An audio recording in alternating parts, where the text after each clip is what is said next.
Bine ne-am regăsit, dragi prieteni. Am urmărit până târziu în noapte conferința de presă după întâlnirea dintre Donald Trump și Volodymyr Zelensky și am să mă abțin să folosesc epitete doar pentru ca acest mesaj să nu fie cumva oprit sau interzis pe platformele de socializare americane. Totuși voi spune că mi se pare rușinos ceea ce a făcut Donald Trump, de prost gust, dincolo de lucrurile pe care le-ați văzut și le-ați auzit, de comentariile pe care le-au făcut unii analiști. Nu știu, sunt niște analiști din ăștia soft power. Eu nu o să mă feresc să spun niște lucruri pe care le-am văzut în modul cât mai politicos posibil. Și anume, mi s-a părut de prost gust să pui Ucraina pe același picior de egalitate, cum ar veni, cu Rusia, spunând că Rusia își dorește și ea cu ardoare pace, că Putin, la fel ca și Zelensky, dorește să oprească omorurile în Ucraina, astfel de parcă ucrainenii ar fi atacat în același moment cu rușii și ar fi declanșat acest război din Ucraina. Apoi mi s-a părut de prost gust și total deplasat ceea ce a vrut să sugereze Donald Trump în momentul în care a spus că rușii abia așteaptă să reconstruiască Ucraina. Și tot felul de astfel de lucruri pe care Trump le-a spus, după părerea mea, cu intenția clară de a-l provoca pe Zelensky. M-am uitat foarte atent la fața lui Zelensky. A fost foarte, foarte bun Zelensky, foarte bun. A jucat un teatru extraordinar de impresionant pentru poporul ucrainean și pentru lumea liberă, pentru că nu a răspuns acestor capcane. Astea au fost niște curse pe care vulpoiul de la Casa Albă, Krasnov, vulpoiul în slujba lui Putin, încerca să le întindă lui Zelensky. Sunt sigur de acest lucru, pentru că nu sunt niște lucruri gratuite pe care Donald Trump le-a făcut. Mai ales că a discutat înainte de această întâlnire, spune chiar el, 2 ore, preț de 2 ore jumătate cu criminalul de la Kremlin, 2 ore jumătate la telefon cu Putin, probabil pentru a face împreună, a-și formula strategia cum să-l păcălească pe Zelensky, cum să-l atragă pe Zelensky în capcană, astfel că ceea ce vă spuneam eu rămâne valabil cu o singură observație, că mulțumită, datorită lui Zelensky și a faptului în care și-a învățat lecția de data trecută din Birou Oval, iată că acum la Mar-a-Lago, Florida, Zelensky reușește să facă o treabă extraordinară și, după părerea mea, această întâlnire care s-ar fi putut transforma într-un eșec total, dacă Zelensky ar fi răspuns acelor tâmpenii pe care Trump le-a spus, o să mă feresc să folosesc cuvinte mai dure de atât, cu toate că există în vocabularul român cuvinte mult mai dure pentru ceea ce a făcut Donald Krasnov Trump. Sper că, așa cum vă spuneam, Zelensky a ieșit cu fața curată și îi mulțumim pentru faptul că a reușit să se abțină și să închită toate aceste rahaturi și aceste baliverne pe care Donald Trump le spunea. Subiectele principale ale analizei noastre de astăzi sunt: Zelensky și Trump nu au reușit să rezolve problema Donbasului. Zelensky a prezentat ceea ce a convenit în timpul discuțiilor cu Trump. O să vă arăt și o filmare în care Trump spune toate acele tâmpenii și Zelensky, și veți vedea fața lui Zelensky, dacă n-ați văzut-o azi noapte sau n-ați văzut-o azi dimineață la știri, veți vedea cum Zelensky, deci fața lui este foarte prețioasă, cum se spune, priceless, pentru că exprimă foarte multe, dar în același timp și știe să joace teatru de care Ucraina avea atâta nevoie, pentru că nu e așa, cu Trump nu poți să joci cinstit și să fii onest. Din păcate, dronele ucrainene au ucis și rănit peste 120 de soldați GRU ruși în regiunea Donetsk. Avem imagini foarte, foarte sugestive de la Magyar, de la Birds of Magyar, păsările lui Magyar, acea unitate, acel batalion de dronași ucraineni care vânează foarte, foarte multe obiective și soldați ruși. Radar defect. Rușii pierd radarul antidronă Valdai în Crimea. Radar de tip DOM. Kyiv Independent ia câteva reacții. Trump a avut o convorbire telefonică cu Putin cu câteva ore înainte de întâlnirea programată cu Zelensky. Ar fi foarte interesant să aflăm ce a discutat Trump cu Putin în acele 2 ore jumate. Întâlnirea dintre Trump și Zelensky de la Mar-a-Lago s-a încheiat fără un acord asupra modului în care ar trebui să arate pacea din Ucraina. Bineînțeles, pentru că Zelensky s-a ținut foarte, foarte tare și nu a acceptat acele cedări de teritorii în Donbass, așa cum trebuia să facă, pentru că ele conțin, așa cum știți, o linie fortificată ucraineană foarte, foarte importantă, care dacă ar fi cedat așa fără luptă rușilor, rușii ar găsi o cale liberă peste câțiva ani sau poate chiar câteva luni să cucerească întreaga Ucraina. Zelensky și Trump n-au reușit să rezolve problema Donbassului. În timpul negocierilor dintre președintele Zelensky și Trump, președintele SUA, Trump, problema Donbassului nu a fost rezolvată. Trump a declarat că părțile sunt mai aproape de a ajunge la un acord în problema Donbassului. Această problemă nu a fost încă rezolvată, dar ne apropiem mai mult de această problemă foarte complexă și sunt încrezător că o vom rezolva, a spus acesta.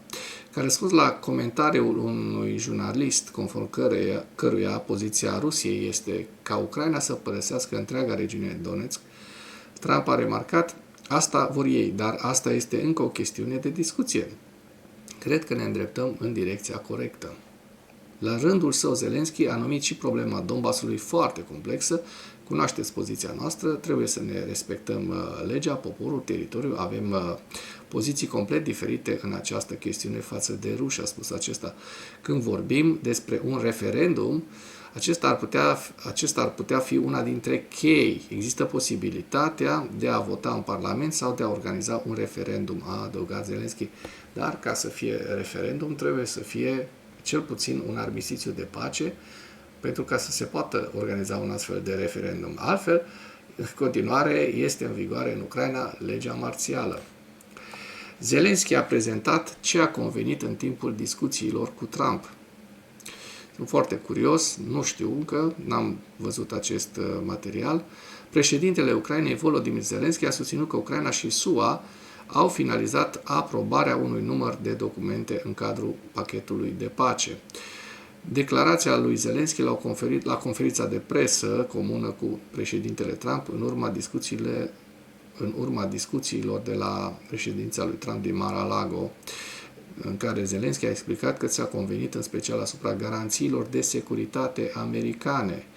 Planul în 20 de puncte, deci atenție 20, nu 28, așa cum ar fi vrut Putin, așa numitul plan de pace, a fost aprobat în proporție de 90%, garanțiile de securitate ale SUA au fost aprobate în proporție de 100%, garanțiile comune de securitate ale SUA și UE pentru Ucraina au fost aproape convenite, iar dimensiunea militară a acestor garanții a fost aprobată în proporție de 100%.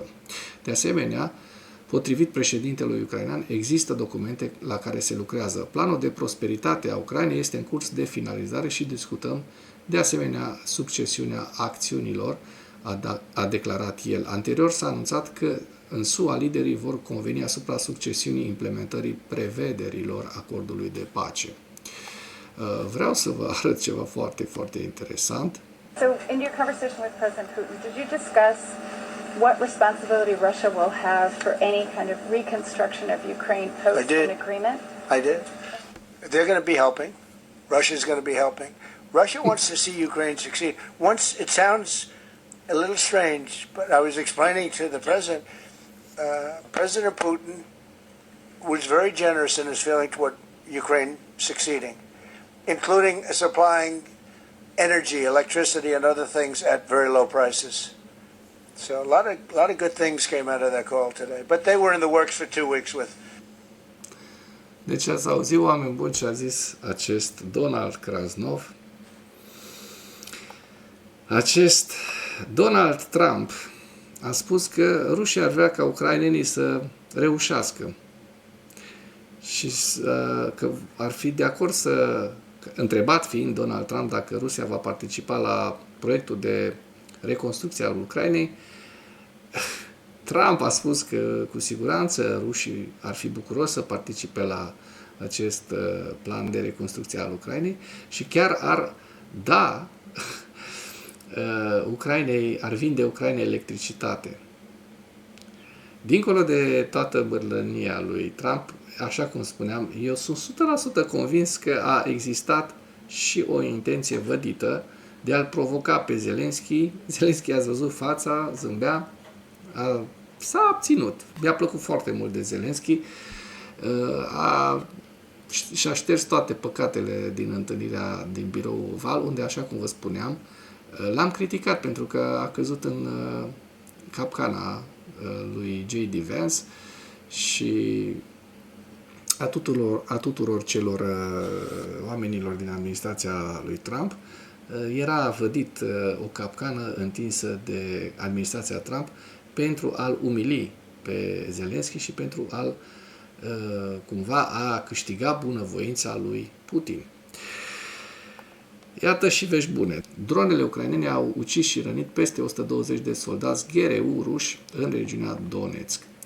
Conform datelor serviciilor secrete, forțele sistemelor fără pilot ale Ucrainei au efectuat un atac asupra unui loc de desfășurare a unei unități de forțe speciale din cadrul direcției principale a statului major general GRU al Rusiei. GRU este serviciul de informații militare al Rusiei. Atacul a fost raportat pe rețelele de socializare de către comandantul forțelor sistemelor fără pilot, Robert Magyar Brody, care spune că operațiunea a fost efectuată noaptea de 26 decembrie de către piloții de drone ucraineni de la distanță ai centrului întâi al forțelor sistemelor fără pilot, cunoscut anterior sub numele de Regimentul 14 separat. Și hai să și vedem despre ce este vorba. O să punem cât mai pe minim volumul. Locul de desfășurare aparținea brigăzii separate cu scop special a 14-a gardă, ordinul Kutuzov, și era situat în așezarea Beredianske din regiunea Donetsk. Conform evaluărilor actualizate ale serviciilor de informații, peste 120 de membri ai forțelor speciale rusești au fost uciși sau răniți în acest atac. Brody a declarat că 51 de militari au fost uciși și 74 au fost răniți. Numărul persoanelor dispărute sau a celor care ar fi putut fi prinse sub dărâmături nu a fost încă clarificat, specificat. Pe lângă locul de cazare al unității a fost lovit și postul acestuia de comandă. Și vedem harta celor din proiectul Cyber Boroshno. Dronele ucrainene, bineînțeles, au lovit 5 clădiri, una dintre ele fiind lovită de 2 ori. În atac au fost folosite drone FP1, FP2 de fabricație ucraineană. Vedem pe hartă satul Beredianske și este o hartă a celor de la Deep State. Dacă se confirmă pierderile acestea, a reprezentat cel mai mare incident unic din istorie, atât a brigăzii cât și a celor de la GRU în general. Pentru comparație, pierderile totale ale forțelor speciale GRU în timpul primului și celui de-al doilea război cecen au fost estimate la aproximativ 320 de persoane. Într-o singură noapte de lupte în Ucraina, brigada ar fi putut pierde aproape jumătate din acest număr. Foarte tare, nu? Încă o veste bună. Radar defect, radar de tip DOM al rușilor care pierd radarul Valdai din Crimea. De asemenea, tot cei din forțele sistemelor fără pilot ucrainene, conduse de către Magyar Brody, au declarat că au lansat o serie de atacuri asupra infrastructurii militare rusești din Crimea în noaptea de 28 spre 29 decembrie. Atacurile au fost efectuate de piloții dronelor de la distanță, aceiași despre care vă vorbeam în primul atac asupra comandamentului unității și a unității GRU rusești, folosindu-se drone kamikaze de tip FP-1, FP-2 de producție internă ucraineană. O să dăm de asemenea drumul să auzim și să vedem ce se întâmplă, cu volumul cât mai redus. Mai multe instalații inamice rusești cheie au fost vizate. În special a fost atacat un amplasament folosit pentru depozitarea și lansarea navelor maritime fără echipaj. Conform imaginilor publicate, cel puțin 3 drone ucrainene au lovit această instalație. Distrugerea dronelor navale inamice este de o importanță critică, având în vedere incidentul de la sfârșitul lunii august, când o dronă navală rusă a lovit nava de recunoaștere medie Simferopol a marinei ucrainene. Acesta a marcat primul caz confirmat al unei nave ucrainene lovite de către o dronă navală inamică. În plus, în timpul unui raid recent, dronele ucrainene au lovit un sistem radar Valdai, conceput pentru detectarea și contracararea dronelor, care era adăpostit într-o cupolă de protecție specială. Conform raportului, dronele au distrus mai întâi carcasa acestei cupole de protecție și apoi au lovit direct stația radar. Există de asemenea rapoarte despre un atac asupra unui post de comandă al unui sistem de recunoaștere radar, al cărui tip exact nu este încă cunoscut. Probabil că acesta se referă la postul de comandă al complexului radar Valdai distrus. Toate atacurile au fost efectuate în zona așezării Cernomorske. Sistemul radar Valdai este echipat cu un radar tridimensional în bandă X împreună cu module de urmărire optică și electro-optică. Sistemul include de asemenea echipamente pentru detectarea și găsirea direcției legăturilor de control ale dronelor și poate fi integrat cu sisteme de război electronic. Acest lucru îi sporește semnificativ capacitățile de contracarare a amenințărilor reprezentate de dronele ucrainene, îl vedeți în această imagine.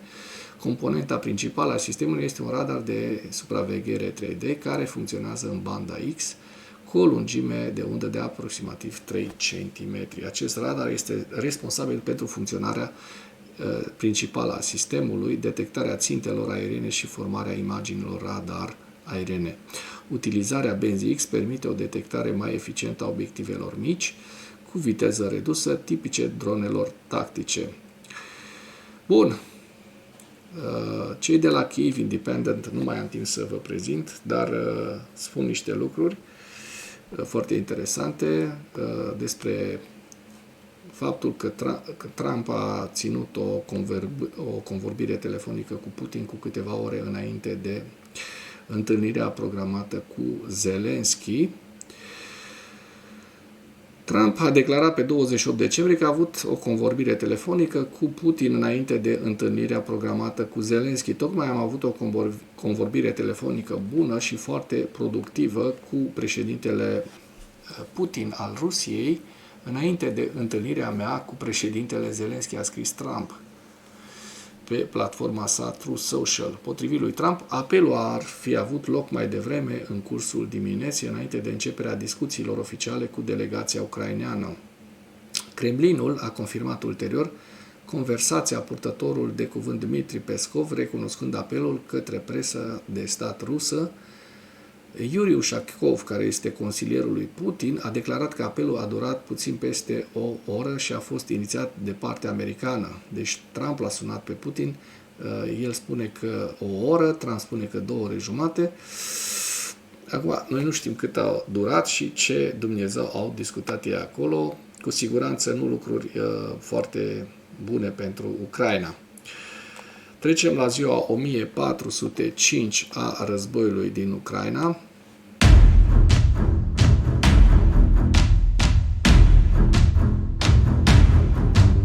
În ultimele 24 de ore, rușii au pierdut 1180 de militari, 3 tancuri, 6 vehicule blindate de luptă, 13 sisteme de artilerie, ucrainenii reușind să doboare și 305 drone rusești. Să vedem dacă cei de la Deep State au actualizat hărțile. Da, sunt pentru data de 28, mai înainte erau pe 27 doar. Și începem cu zona de sud Herson, nu vedem modificări ale fronturilor.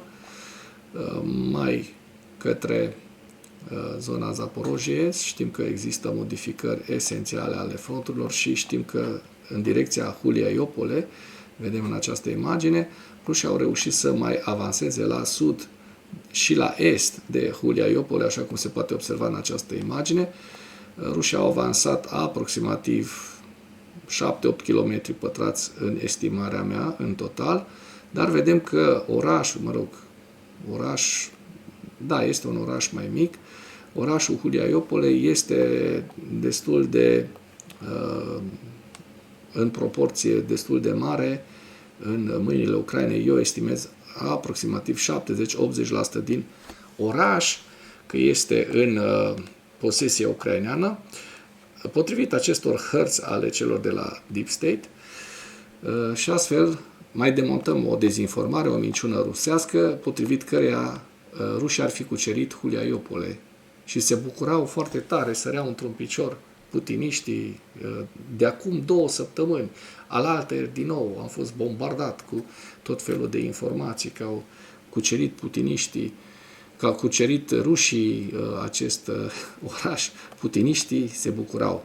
Da, se bucurau degeaba, încă noi, și aruncau pe nemestecate, pe nerumegate, ca și viței, aruncau cu această dezinformare, o propagau, dezinformarea rusească. Asta e. Ce să faci? Nu poți pe toată lumea să convingi și să mulțumești pe toată lumea. Rușii, de asemenea, au mai avut avansuri, așa cum se poate observa la sud-est de Zelenihai. Observăm un avans destul de semnificativ rusesc, tot așa de vreo 7-8 km pătrați. Din păcate și în zona Pokrovsk-Bârnograd, rușii au avut avansuri semnificative atât la nord cât și la sud. Vedem că deja au pătruns în Mârnograd și au pătruns destul de bine. Au ocupat aproximativ în ultima zi 5 km pătrați în aceste 2 zone.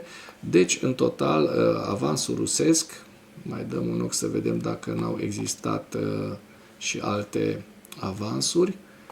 Să vedem dacă Kupiansku rămâne la fel, dar rămâne, din păcate, la fel cu niște dețineri rusești, cam 7-10%. Vovchansk, Kharkiv, așa cum se poate observa, n-au existat modificări și ne uităm și pe regiunea Sumă, Kursk, în care observăm de asemenea că nu sunt modificări. Așadar, rușii au reușit să cucerească în aceste 3 zone aproximativ 20 de kilometri pătrați, deci la sud de Hulia-Iopole, în punga Pokrovsk, Mârnograd și la est de Zelenihai. Trecem la evaluarea campaniei ofensive rusești în viziunea Institutului pentru Studiul Războiului, cu principalele informații.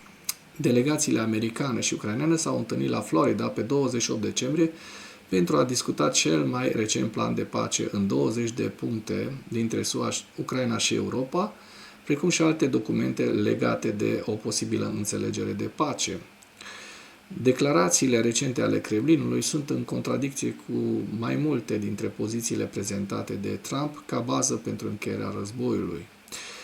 Putin și comandanții militari ruși de rang înalt continuă să exagereze detaliile tactice pentru a crea falsa impresie că apărarea ucraineană de pe linia frontului este pe cale să se prăbușească. Putin și comandanții continuă să prezinte în mod fals viitoarele eforturi rusești de a cuceri centura fortărețelor din regiunea Donetsk ca fiind o acțiune rapidă și ușoară.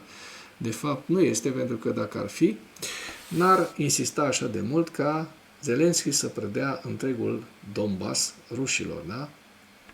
Institutul pentru Studiul Războiului a observat dovezi recente din surse deschise pentru a evalua faptul că forțele ucrainene mențin o prezență în Rodinske și că forțele ruse au operat mai puțin de jumătate în Mârnograd. Da? Inclusiv cei de la Institutul pentru Studiul Războiului ne arată această hartă în care rușii sunt prinși cu minciuna. Se vede clar că sunt o grămadă de zone cu galben, adică zone disputate în Pokrovsk și Mârnograd. Institutul a observat doar dovezi din surse deschise pentru a evalua faptul că forțele rusești au operat în aproximativ 55% din Huliaiopole, ceea ce v-am arătat și pe hărțile celor de la Deep State și vedem și aici, da? Huliaiopole este în bună parte în mâna Ucrainei. Rusia pare să-și sporească sofisticarea efortului de război cognitiv, ei spun război cognitiv, eu îi spun dezinformare, minciună, care folosește ridicarea steagurilor pentru a obține impacturi informaționale. Întâlnirea lui Putin cu comandanții militari a pus la dispoziția comandanților tactici aflați la fața locului în efortul de a crea credibilitatea afirmațiilor exagerate ale comandamentului militar rus. Putin și comandanții militari ruși continuă să discute despre necesitatea formării unei zone de tampon în zone din Ucraina, din afara celor 4 regiuni pe care Rusia le-a anexat ilegal în 2022. Forțele rusești au avansat recent în apropiere de Pokrovsk și Huliaiopole. La final vă prezint hărțile Institutului pentru Studiul Războiului la data de 28 decembrie cu axa nordică Sumă, Kharkiv, Lugansk, Kupiansk,